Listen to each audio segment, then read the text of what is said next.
Welcome into Anita on the Mark. See what we did there? But actually today we are previewing the Preakness coming your way on Saturday. So really it's Anita on the rail, joined by two very good friends who's going to be joining us. Ryan Anderson, you can see him all over America's Best Racing.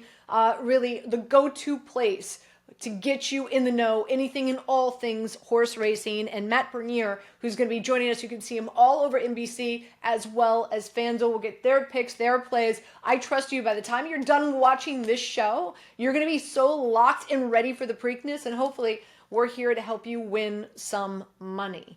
Also, we want to welcome in a phenomenal guest who was with us for the Kentucky Derby and is with us as well for the Preakness. It is Cold Flame Ventures.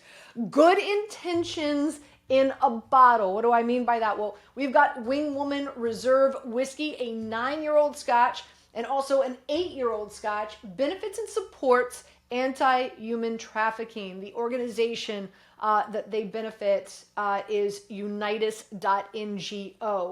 By the way, the 8-year whiskey was the finalist for the 2023 Scottish Whiskey Awards. That's how good this stuff is. And look how beautiful this bottle is, right? So this is a gin from Italy. It's El Dottore Gin, a sippable Italian gin, benefits and supports autism causes as well. Specifically, Sophia's Mission in New Jersey. You can find them on Instagram at Il Dottore Gin, G-I-N, of course. This was awarded a gold at the 2023 Bartenders Spirits Award. How great's that? By the way, both these brands are available at events.thespirits.shop. Only the best for our show, and also their mixologists put together a very special and unique drink. So as you know, the Triple Crown, every stop has their own unique drink, right? The mint julep for the Kentucky Derby with a Preakness has the Black-Eyed Susan, which is the name of the race, of course, that is raced on Friday for the women. Anyway, Cold Flames and their mixologists put together a special drink for the show, so I'm going to be sipping on this throughout. Whiskey, gin, mint, lemon, simple syrup, peach schnapps, add ice, top with an orange club soda, garnish, mint, and orange peel, possibly 2 dashes of citrus bitters if you so choose. And I tell you, it is tremendous. So if you want to kind of spice up your own Black-Eyed Susan, I highly recommend you do that. All right, without further ado, let's break it down. And joining us first and foremost is Ryan Anderson. Again, you can see him all over ABR. All right, Ryan Anderson joins us now. You see him all over ABR, America's Best Racing. Joined us and, of course, was the star of our show, outside of me, for our Derby preview. And Ryan, little birdie told me you did pretty well. Yeah, it did pretty well. The trifecta having journalism underneath was nice. That was a good play. I'm happy Baeza ended up drawing in. As a West Coast guy, it was fun to see all the West Coast horses show up and show out on Derby Day as well. Okay, so how many mint juleps did you have while you were at the Derby? I wasn't at the Derby, so I watched from my house here in San Diego, but I did have my fair share of drinks on Derby Day. Well, we've got a great sponsor, Cold Flame Ventures. They've got phenomenal whiskey called Wing Woman, and I am the ultimate one, you should know, and also a fantastic gin from Italy. They've concocted their own Preakness Black-Eyed Susan drink, a little different, thrown in a little mint, but nonetheless delicious, yet the same. Have you ever had a Black-Eyed Susan before? I have not, but I'm actually flying out to Pimlico and to Preakness. I fly out Friday morning, so I'll be sure to have plenty of them on Black-Eyed Susan and Preakness Day this weekend. Well, I'm just warning you, they're dangerous. So buckle up. Get ready, buddy. All right, let's dive into it. Again, it is the Preakness. It is the second leg of the Triple Crown. Yet, the winner of the Kentucky Derby, nowhere to be found, is not going to partake. Sovereignty is not going to suit up and run. How disappointing on a scale of 1 to 10, 10 being the most disappointing, that Sovereignty is not racing on Saturday, Ryan? You know, I'll say like a 7. Obviously, we all want to see the pursuit of the Triple Crown. But at the same time, when you look at it from horseman's perspective, they're doing what's best for the horse, and that's really the most you can ask for. So if Sovereignty wasn't ready to run, we can't force that. Obviously, and it sounds like we'll see him at the Belmont Stakes, so I have that to look forward to. So I'll say 7 out of 10, but we have a really nice field. You have the Derby runner-up in Journalism that's going to go there, Derby day runner, goal-oriented, who we're going to talk about, as well as Sandman, obviously, who is the second choice. So you have the favorite and the second choice in the Derby, both running back in the Preakness, so still a lot to look forward to and still a really talented field. In regards to the fact that it's the second leg, and as you said, we've got 3 horses that ran the Derby, how much does that play into a factor of your handicapping? That these horses might be a little spent. You've got fresh horses that did not run in the Derby that are going to be strutting their stuff on Saturday. How much does that play a role in your handicapping? Yeah, so I think a lot of it just comes down to kind of the trip that they had in the Derby. Journalism, for it being a 20-horse field, he didn't encounter too much trouble. It didn't look like the race took too much out of him. He came out of it and he looked fantastic back on the track when he got back to working out. And they said he was doing well enough and had energy that was good enough to send him out to Pimlico. So I don't think he'd be here if he was anything less than 100%. Same goes for Sandman. Although Sandman had a bit of a rougher journey, I guess. He was pretty wide, and he never really got going. Maybe he didn't love the mud, but it looks like both of them are coming in really good shape. And then Goal Oriented, who I mentioned ran on the undercard, also comes back in 2 weeks off that. So it seems like they're all systems go. So I'm not going to factor it in too much. But a new face in the field for the Preakness is typically the way I would lean when betting the race. All right, like we did previewing the Kentucky Derby, let's do the same thing as we're doing here, and that is previewing the horses, albeit a lot less than we had in the Derby, that's for sure. Let's start with goal-oriented. Pratt, of course, will be his jockey. Baffert will be his trainer. Your thoughts on him and how you think he'll do? Yeah, look, there's a lot of speed in the Preakness this year, but from the rail, I would expect goal-oriented to be the one that gets sent out hard from the lead, for the lead. Flavien Prat, obviously the best jockey in the country, reigning Eclipse Award winner, so I would expect him to hustle goal-oriented out of there. He won really nicely last time out. He was the only one of 2 horses in I believe there were 7 two-turn races on Derby Day. He was one of 2 horses to win that was forward. He happened to win on the lead, but the other 5 came from off the pace. So he kind of went against the trend on Saturday, so that's something you like to see. The horse that finished in second, Hypness, was closing from well off of it, so I feel like he ran really well that day. That was his first time against winners. This is only his 3rd career start, so he's he's plunging into the deep end a little bit, but we've seen Bob Baffert do this before with plenty of success. So I wouldn't anticipate him being in waters that are too deep. He's a very logical chance to move forward off of those 2 strong efforts to start his career. All right, at the number 2 is Journalism. Kentucky Derby runner-up. Many people felt that Journalism was going to win the Kentucky Derby, didn't get the job done, but is favored here. Your thoughts on Journalism? How do you think he'll do on this track? Yeah, he should handle the track no problem. He ran a winning race in the Derby, but he was beaten by a horse who was better and who ran a better winning race. So there's really not much you could do. That's just part of racing. So again, he ran a speed figure that matches his last race, and it's still pretty much head and shoulders above what the rest of this field has done in terms of who he's faced and how he's done. So I anticipate him coming in here with another A-plus effort. He's going to run his race.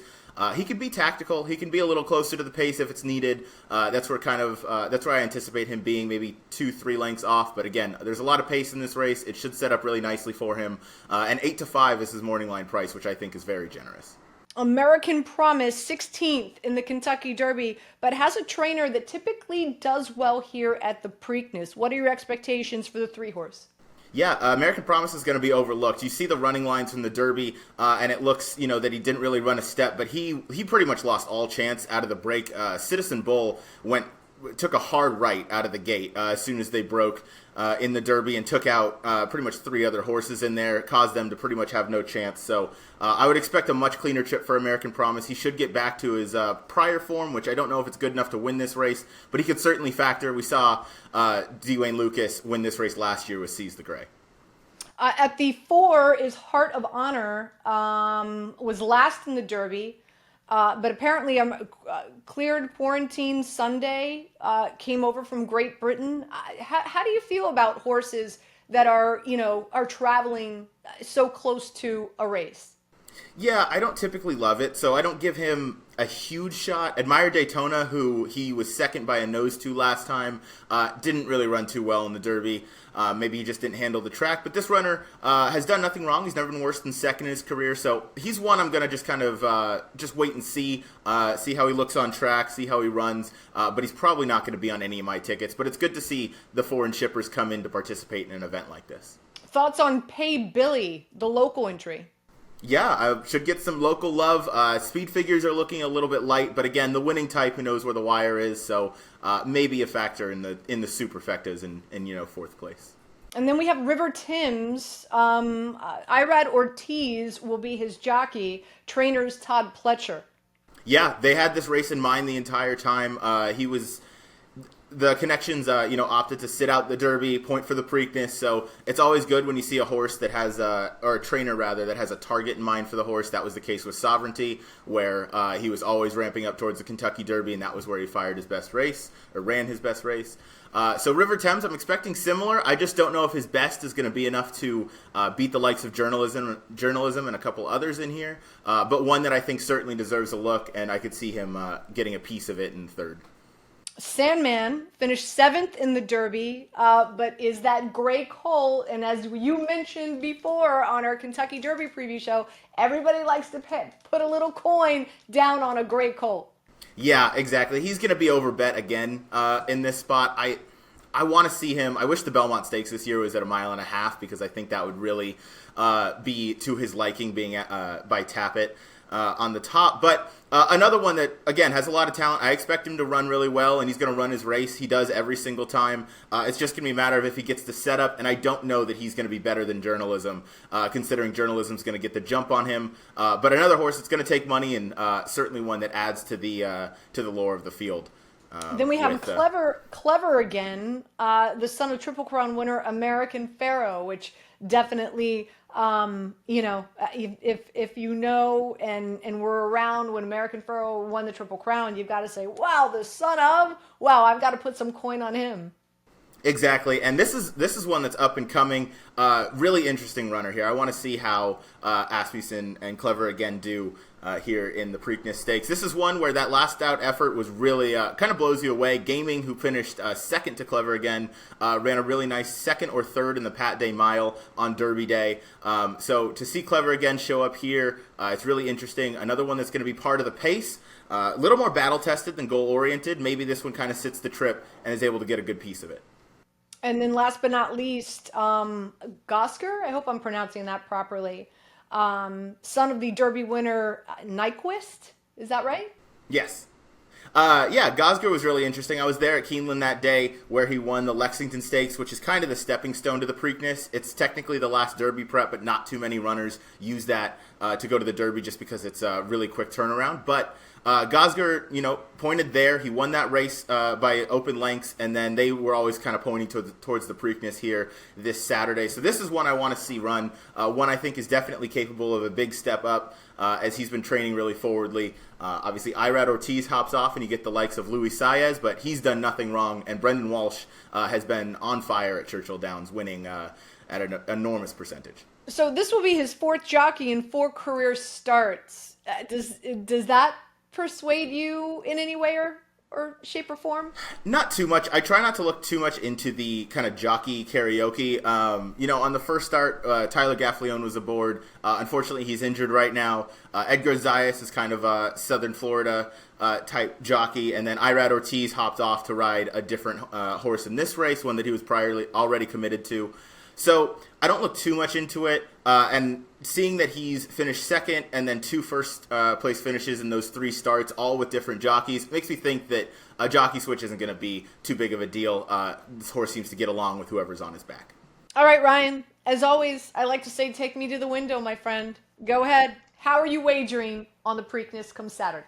Yeah, so Journalism, I mentioned, is a horse that I think is going to be really tough to beat. But the horse that I'm going to play underneath, I'm going to play a straight exacta in the Preakness. I'm going to play Journalism on top, so that's your 8 to 5 morning line favorite, and I'm going to play in second place the number 1 Goal Oriented for Bob Baffert. I think this horse is going to have a huge step up. I think Pratt's going to have the ability to get this horse up on the lead, possibly uncontested. But watching how this horse runs, I think there's a lot more in the tank. I think a step forward is certainly in his wheelhouse. And the 6 to 1 morning line, I think, is going to hold. I don't think you'll get 8 to 5 on Journalism. It'll probably be somewhere in the realm of about 6 to 5. But 6 to 5 over 6 to 1 in the exacta will still pay pretty nice, probably around $10 to $12 if I had to guess. So that's going to be a play that I will certainly be playing on Preakness Day. I like it. I like it. As always, we like to give folks an extra wager, maybe a different race, a race that you have your eye on, a horse that you really like, so that maybe they could head into the Preakness playing with some house money. Is there another race that you like on Saturday that you're eyeing? There is. Race number 10 is the Sir Barton Stakes. I like a horse in there whose name is Invictus. The dam of Invictus is Serengeti Empress, who was trained by Tom Amos, who was a fantastic filly and mare when she was running. She won multiple sprint races. She won the Kentucky Oaks when she was a 3-year-old. So very, very prestigious. And then on top is Into Mischief. So bred to love it. Broke his maiden, last time out at Keeneland, going 7 furlongs. Stretches out here. I want to see the morning line price because I don't want to take anything too short, but I think you might be able to get some value, maybe around 3 to 1, 7 to 2, and I think this horse has a huge step up. Now first time versus winners in a stakes race, which is obviously a big try, but this is a horse I'm really looking forward to seeing run. Fantastic. All right, Ryan, share with our viewers, our listeners out there, what are you going to be doing on Saturday? How can they find more Ryan right before the Preakness? On Saturday at 3 p.m. Eastern Time, I will be live with Dan Torgman and some others from America's Best Racing live on site at Preakness. So we'll have a show that'll be streamed live on YouTube and on X, Facebook, as well as some other locations as well. So be sure to check that out as we'll be covering all the races from 3 o'clock leading up and through the Preakness Stakes this Saturday. So I'm very excited to get out there and be on the show. Fantastic. Thanks for joining us. Look forward to seeing you at the Belmont in Saratoga a few weeks from now, my friend. Thank you. Looking forward to it as well. Thanks, Anita.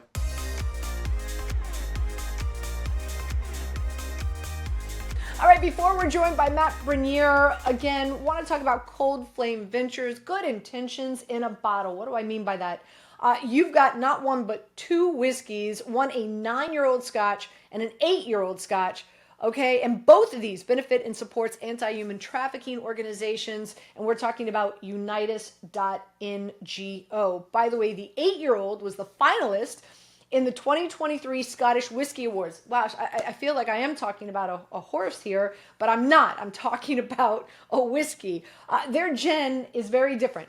It is a sippable Italian gin, El Dottore gin, benefits and supports autism causes, specifically Sophia's Mission in New Jersey.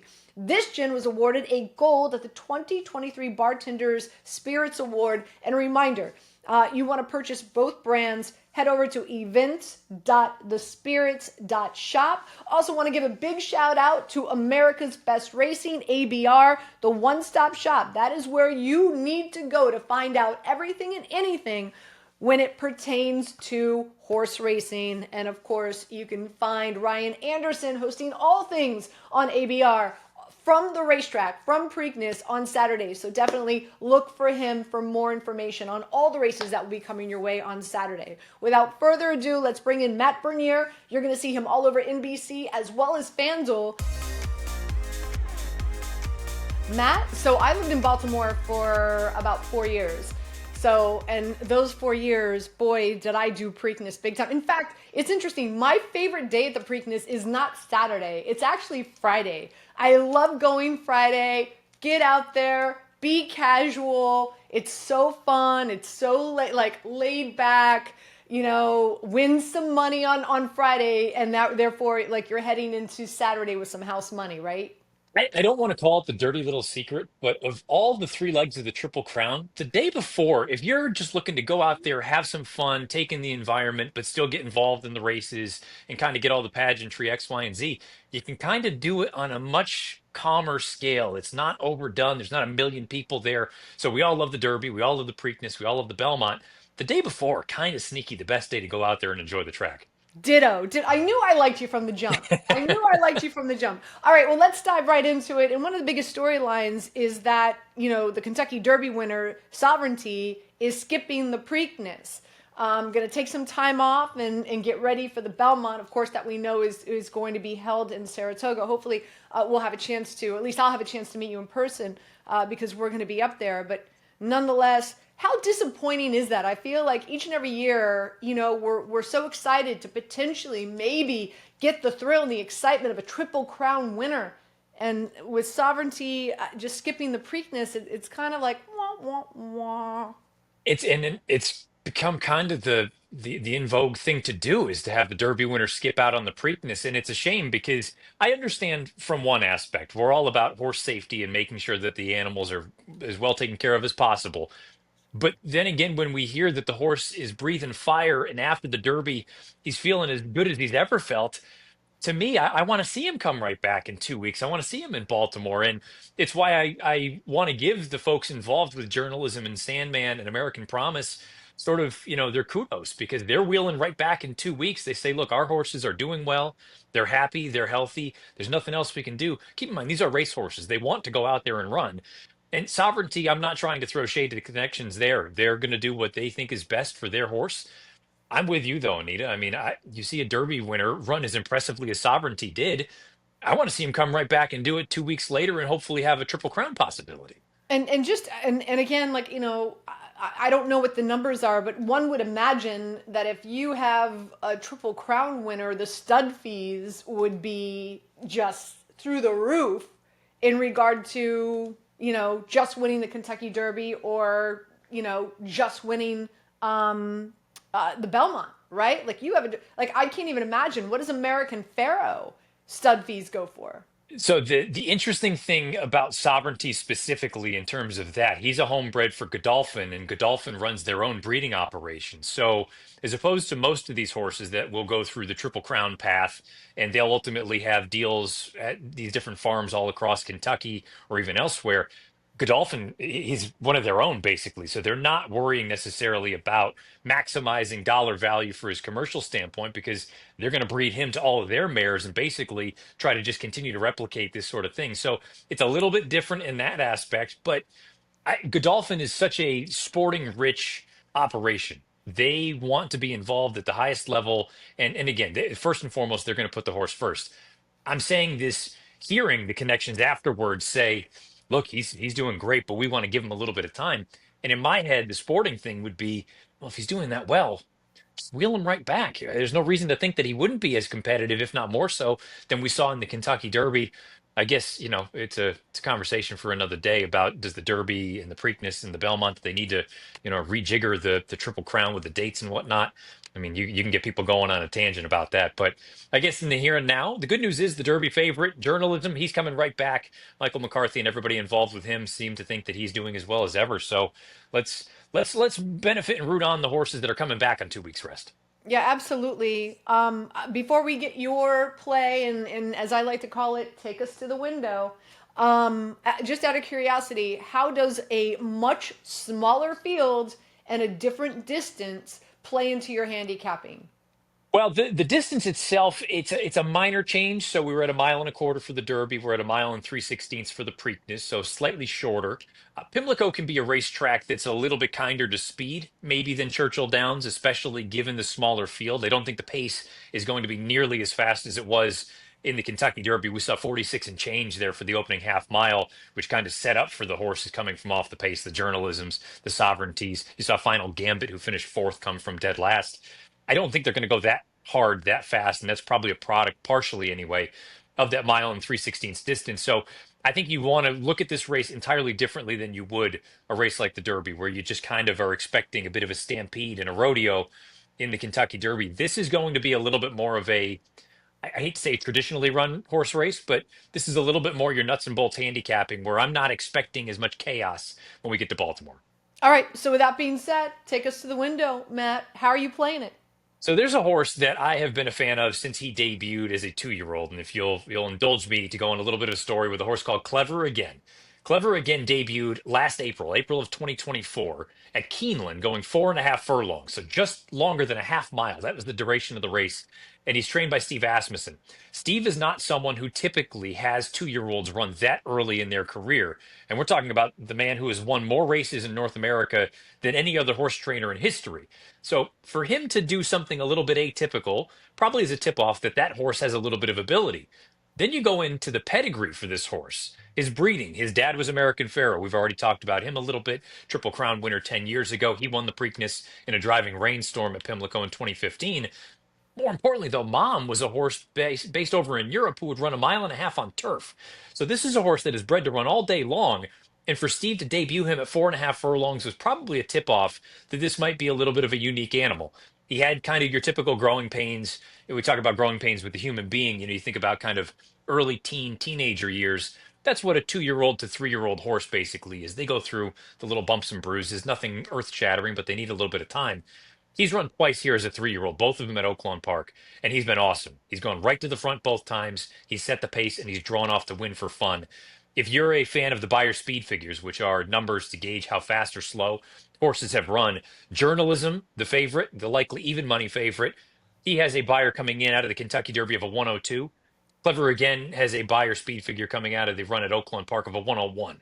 So, I mean, we're splitting hairs. They are pretty darn close to comparable apples to apples. More importantly, Clever Again is going to be forwardly placed. I expect him to go, if not outright on the lead, pressing things.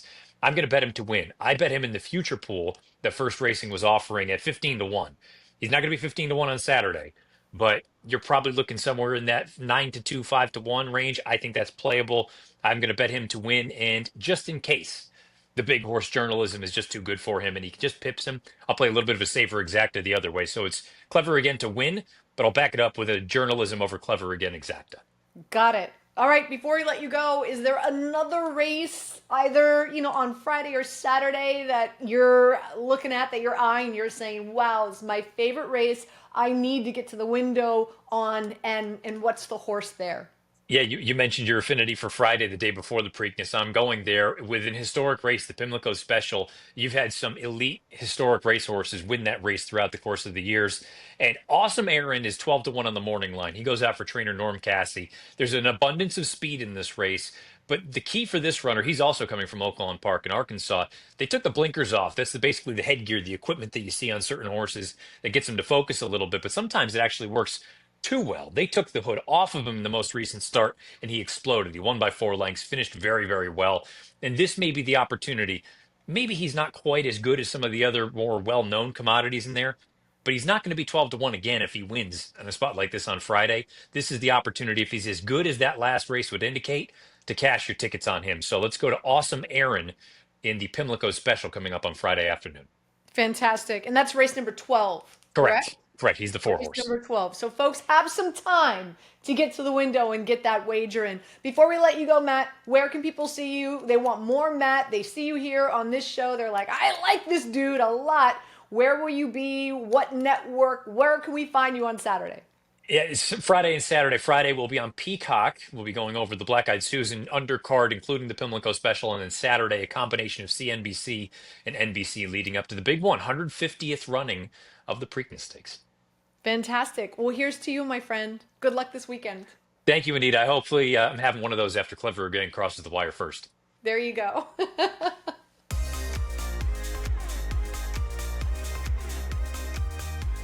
All right, I want to thank Matt as well as Ryan Anderson for joining us on the program today. I'll tell you what, I don't know about you, I've taken a ton of notes. I am ready for the Preakness. Hopefully you are as well. And again, I want to give a big shout out to Cold Flame Ventures with, of course, the Wing Woman Reserve Whiskey, which, by the way, I just love the name because one thing I'm like the ultimate wing woman, just so you know. And of course, El Dottore Gin as well. Want to thank them for, of course, sponsoring our Preakness preview show, as well as ABR being a big part of everything we do for the Triple Crown. We're really excited. We're going to be heading to Saratoga for the Belmont. We will have our Belmont preview show coming your way that first week in June. So stay tuned for that. We'll see you then.